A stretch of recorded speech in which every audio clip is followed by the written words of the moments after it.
semuanya, kami dari kelompok 5 dengan anggota saya Sabrina Maharani dan rekan-rekan saya. Saya Debila Priani. Saya Septia Melia Rofianti. Saya Ditali Ramadhani. Saya Frida Selita. Saya Atiada Putri. Saya Askia Rahma Safira. Dan saya Liz Aprilia. Baik, di sini kami akan menampilkan video tugas akhir semester dengan mata kuliah layanan konseling di sekolah dengan tema warna-warni parenting pada anak. Saksikan videonya ya. Stay tune. Assalamualaikum warahmatullahi wabarakatuh. Waalaikumsalam warahmatullahi wabarakatuh. Gimana kabarnya hari ini? Sehat? Sehat. Semoga kita sehat terus ya. Macet nggak tadi di jalan? Macet banget, lumayan rame ya siang ini ya. Oke. Sebelum kita mulai nih ada baiknya kita doa dulu ya biar kegiatan kita nih bisa diridhoi Allah. Kegiatan kita lancar dari awal sampai akhir. Ada yang bisa memimpin doa nggak nih? Kira-kira. Oh boleh, silakan. Oke, sebelum kita memulai kegiatan bimbingan kelompok kali ini, sebaiknya kita berdoa menurut agama dan kepercayaan masing-masing. Berdoa dimulai. Berdoa selesai. Terima kasih ya udah bantuin doa. Oke. Nah, sebelumnya terima kasih kepada teman-teman sekalian nih yang udah bersedia hadir di sela kesibukan yang pastinya banyak banget ya kegiatan-kegiatan. Apalagi ini mahasiswa semua ya kebetulan ya. Ada yang mama muda nggak? Belum minat jadi mama muda ya, masih mahasiswa aja. Pasti sibuk-sibuknya kuliah kan. Alhamdulillah pada bisa hadir pada siang hari ini. Terima kasih banget. Nah, sebelum kita mulai nih ada baiknya kita kenalan dulu lah biar kita saling kenal. Jadi enak juga kita ngobrolnya kan. Nanti teman-teman bisa menyebutkan nama dan tujuan kenapa sih teman-teman datang ke sini di sela kesibukan yang luar biasa itu. Nah, sebelumnya saya mungkin perkenalan dulu. Nama saya Atiada Putri. Saya di sini sebagai pemimpin kelompok ya. Tugas saya di sini adalah memandu kegiatan kita pada hari ini. Mungkin boleh bisa lanjutkan? Perkenalkan, nama saya Askia Rahma Safira. Tujuan saya mengikuti bimbingan kelompok ini ingin mendapatkan informasi-informasi yang lebih baru, terus ingin menambahkan teman baru. Perkenalkan, nama saya Frida Selita. Tujuan saya mengikuti bimbingan kelompok pada siang hari ini yaitu untuk menambah relasi, pengalaman, dan pengetahuan mengenai topik-topik yang akan kita bahas. Baik, perkenalkan nama saya Sabrina Maharani. Di sini tujuan saya mengikuti bimbingan kelompok ingin menambah wawasan serta informasi dan mengembangkan cara berkomunikasi saya dengan teman-teman yang baru. Perkenalkan, nama saya Liz Aprilia. Tujuan saya dalam bimbingan kali ini adalah agar saya mendapatkan teman yang baru, mendapatkan informasi baru, dan serta agar saya berani untuk berbicara di depan. Nama saya Debila Priani dan tujuan saya mengikuti bimbingan kelompok ini untuk menambah wawasan dan pengalaman saya. Perkenalkan, nama saya Septia Melia Rofianti. Tujuan saya mengikuti bimbingan kelompok ini agar saya berani berbicara di hadapan orang-orang.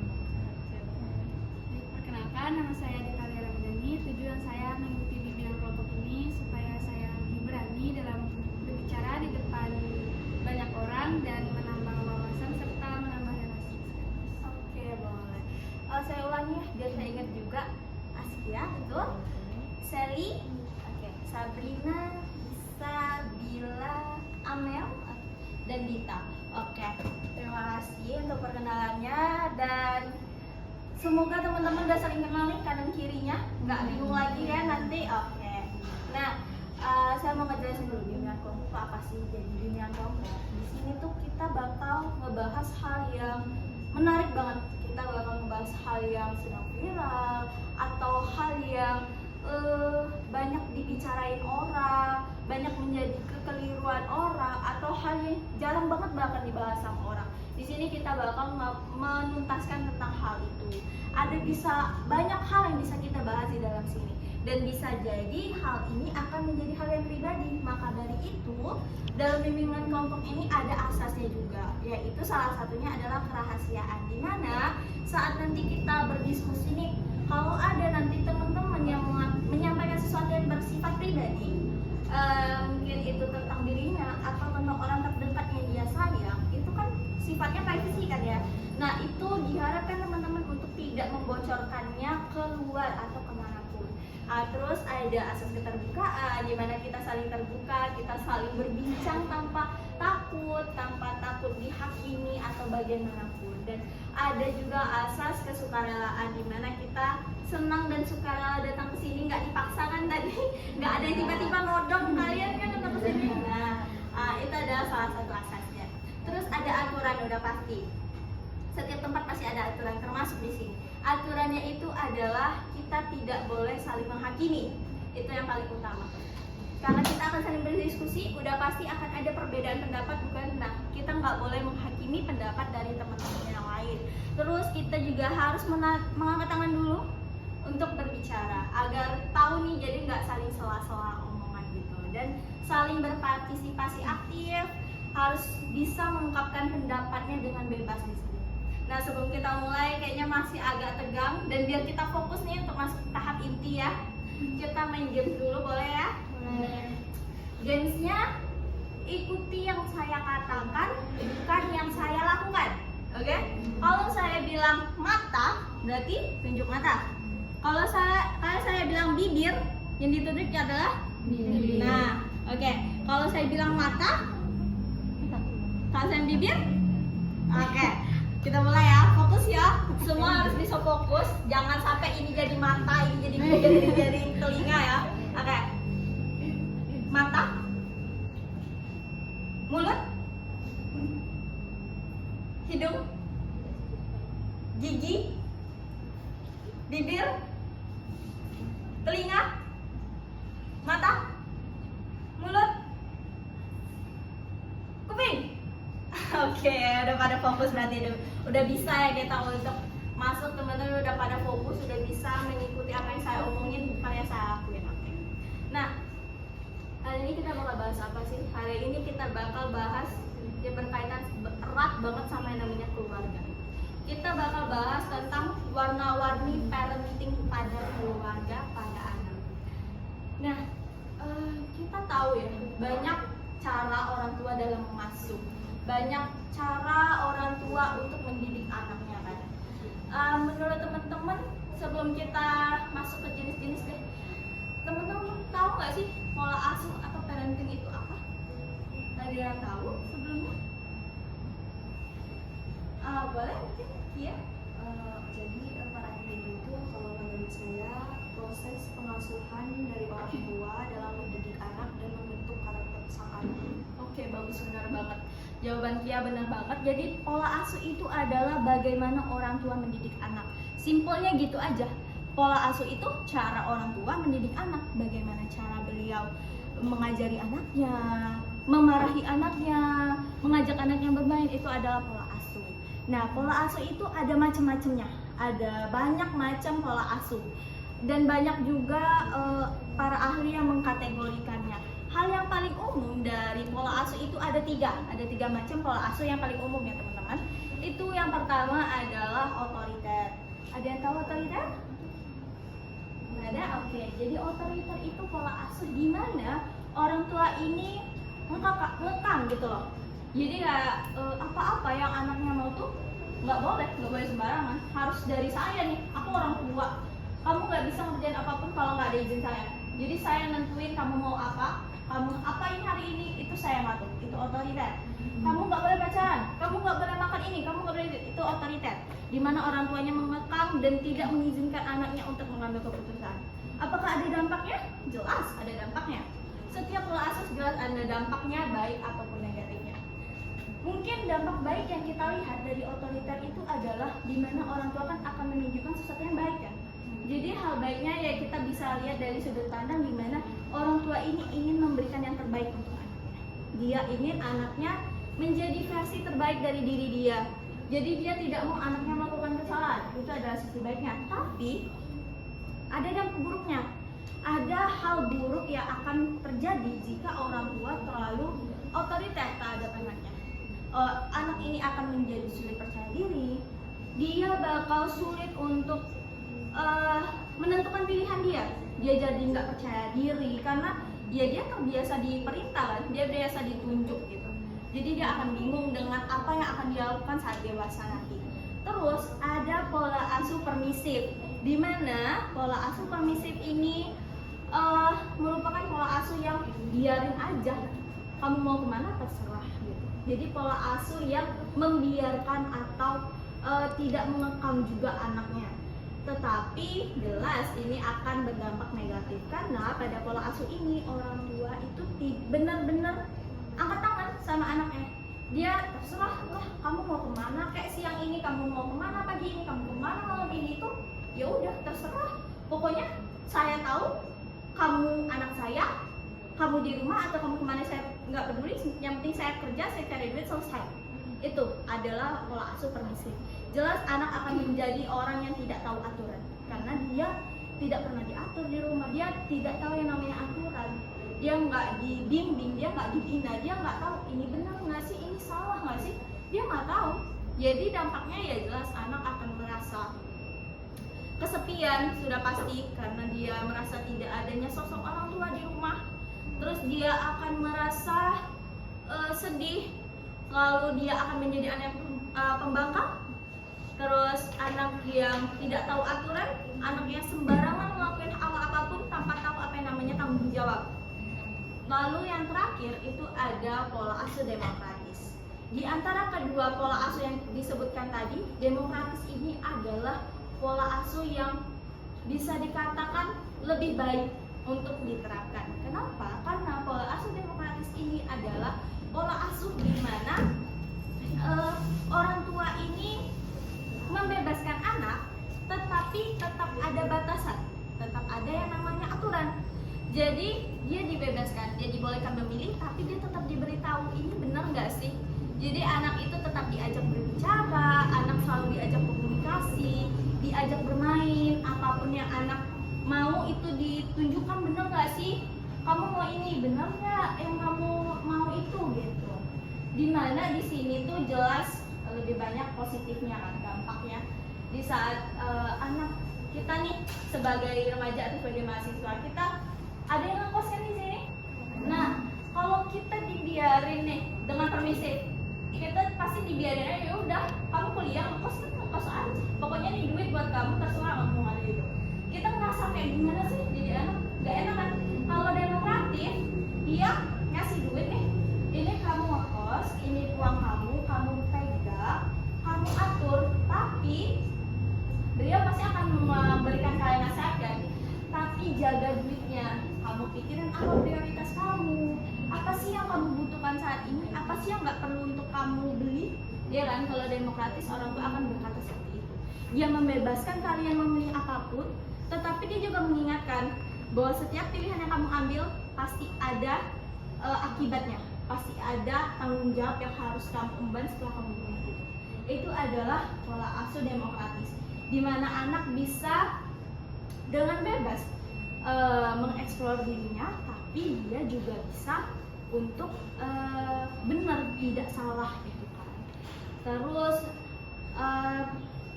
dampak positifnya itu juga anak jadi berani, anak jadi bisa komunikasi. Nah dari 3 nih yang saya jelasin tadi singkatnya. Nah menurut teman-teman nih, kalau di rumah yang kalian perhatiin nih, orang tua teman-teman di rumah, gimana sih pola asuh mereka kalau di rumah sama teman-teman sekalian? Oh, boleh? Kalau orang tua saya sekarang itu menurut saya mereka menerapkan pola asuh demokratis, di mana orang tua saya membebaskan saya untuk mencoba hal-hal baru, tetapi bukan dalam arti orang tua saya tetap memberikan batasan atau arahan kepada saya, artinya bebas tapi masih ada batasan. Oke, berarti enggak yang ya udah terserah gitu. Sering ngekos?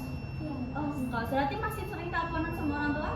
Masih sering ditanyain? Iya, masih. Ya bagus, berarti orang tua masih perhatian ya berarti. Ada lagi?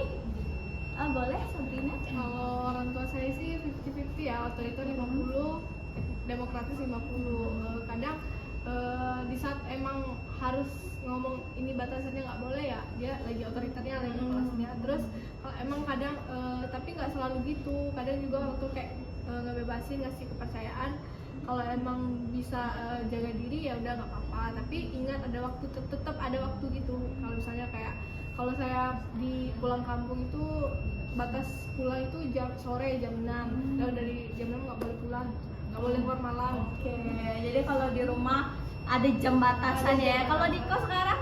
Kalau itu sekarang kayak gimana ya, orang tuh tetap ngingatin. Oh, kalau tapi tetap keluar. ingetin ya. Hmm. Oke, boleh boleh. Yang lain gimana? Oh, boleh Dita? Kalau orang tua saya itu lebih ke sama kayak yang lainnya, dia demokratis. Nah, jadi dari kecil sampai sekarang saya ngerasa karena pola asuh demokratis ini, saya merasa terbuka sekali pada orang tua saya. Hal-hal kecil apapun itu saya selalu ceritakan ke orang tua saya, kayak kegiatan di kampus, terus teman-teman saya apapun masalahnya itu saya ceritakan. Jadi sampai sekarang ya saya lebih sering cerita kepada orang tua. Oke, bagus. Ini salah satu dampak positif dari demokrasi. Anak tuh jadi berani untuk berbicarakan. Jadi kayak kalau kita ada masalah, kita bisa ceritakan, masalahnya selesai kan? Rasa terkadang tuh kita kalau lagi sedih tuh cuma pengen cerita nggak sih? Nggak pengen sebenarnya kita tuh solusi, kita cuma pengen cerita aja. Cuman kan kadang orang tua susah ya kalau untuk cerita. Tapi kalau orang tua demokratif, anak nggak bakal merasa sedih, dia bisa dengan bebas aja cerita kapan punya kan. Jadi nggak ada batasan antara orang tua dan anak. Ada nggak yang lain? Atau gini deh, saya mau nanya, menurut teman-teman dari 3 pola tadi, pola apa sih yang menurut teman-teman harus dihindari dan pola apa yang bisa untuk diterapkan nantinya? Oh, boleh bisa? Menurut saya pola asuh yang harus dihindari itu otoriter, karena kan orang tua itu memaksa anaknya tanpa dengar penjelasan anaknya dulu kan, karena otoriter orang tua adalah milik anak adalah milik orang tuanya gitu kan kalau di otoriter. Nah itu menurut saya itu kayak harus dihindari banget karena dengan adanya otoriter itu kemungkinan anaknya main belakang gitu, jadi kayak lebih suka kabur, buat alasan. Nah kalau pola asuh yang harus diterapkan atau baik diterapkan itu adalah demokrasi, karena orang tua itu tetap ngasih batasin ke anaknya, tapi dia juga memberikan petunjuk-petunjuk agar anaknya tuh enggak yang apa sih namanya ya, enggak bebas banget gitu. Oke, ada lagi nih mungkin Bila ya, dari tadi diem aja nih malu-malu. Kalau menurut saya sih ada baiknya orang tua tuh wajib kasih pola asuh untuk anaknya demokratis. Dan hindarilah itu yang otoriter, karena saya termasuk mendapatkan orang tua yang didikannya otoriter. Sering dikekang. Biasanya dalam bentuk apa tuh? Biasanya paling bikin kamu kesel banget gitu. Dalam bentuk waktu jam pulang sekolah atau kuliah atau main gitu. Oke, jadi pengen itu main tapi disuruh pulang gitu ya. Iya benar. Amel deh, nih terakhir. Menurut Amel gimana? Kalau menurut saya pola asuh yang harus dihindari itu otoriter dan permisif. Oke. Karena kan otoriter tuh terlalu mengekang anak itu kan tidak baik, dan kalau terlalu membebaskan anak itu juga tidak baik.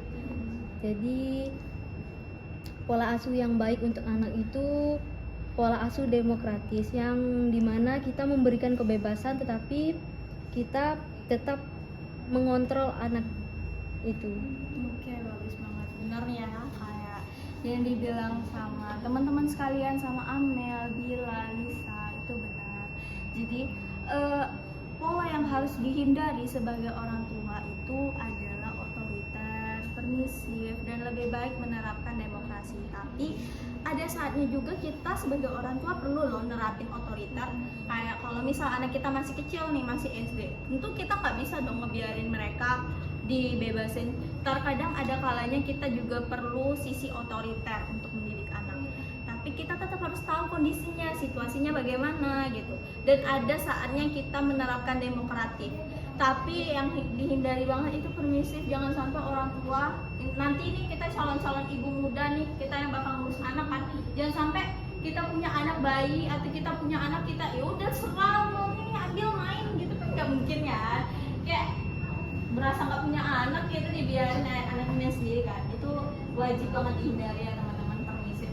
kita itu harus melakukan pola asuh yang terbaik untuk anak, karena kita yang tahu anak kita seperti apa, kita yang tahu apa yang terbaik untuk anak kita. Jadi pahami juga bagaimana nanti sikap anak kita, apakah cocok anak kita jika kita selalu otoriter, apakah cocok anak kita kalau kita permisifin, kita biarin, apakah cocok anak kita kalau kita ajak berdiskusi. Itu kita juga harus perhatikan sebagai calon ibu muda. Nah, nggak kerasa kita udah banyak banget nih bahas-bahas, dan saya lihat teman-teman juga udah pada ngerti ya apa itu pola asuhnya, jenis pola asuh ada apa aja, dan teman-teman udah bisa nentuin nih mana pola asuh yang baik, mana pola asuh yang kurang baik untuk anak. Nah, terakhir deh sebagai penutup, saya mau minta kesan dan pesan nih dari teman-teman sekalian, bagaimana sih kegiatan bimbingan hari ini dan apa sih yang bisa kalian dapatkan dari kegiatan hari ini? Boleh mungkin dari sini dulu deh, tadi sudah setia.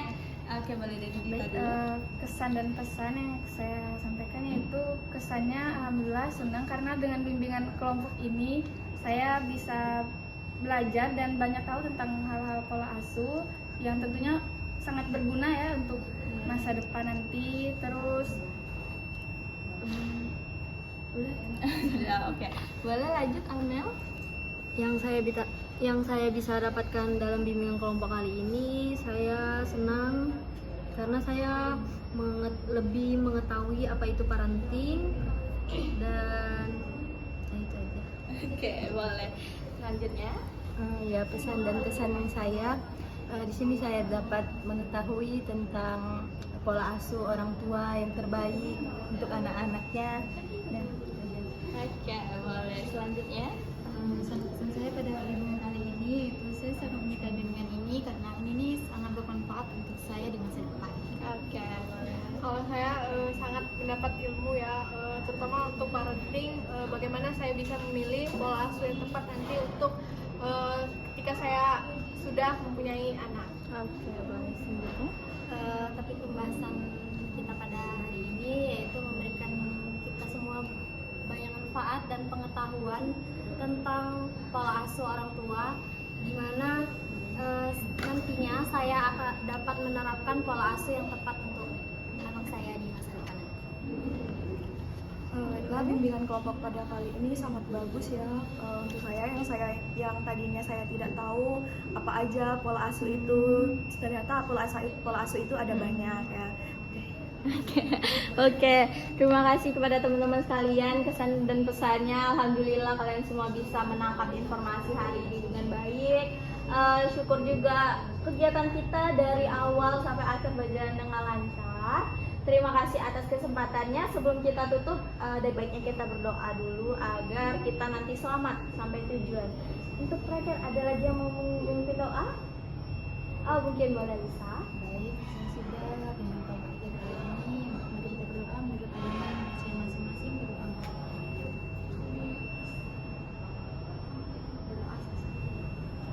Oke, terima kasih Lisa, terima kasih teman-teman yang sudah bersedia hadir mengikuti kegiatan kita dengan baik. Untuk kegiatan bimbingan selanjutnya nanti kita jadwalin lagi, nanti kita calling lagi aja. Oke, kalau gitu saya akhiri pertemuan kita pada siang hari ini. Semoga teman-teman pulang dengan keadaan selamat sampai rumah.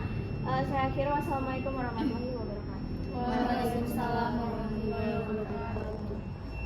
Sekian penampilan video dari kelompok kami. Kami akhiri dengan wassalamualaikum warahmatullahi wabarakatuh.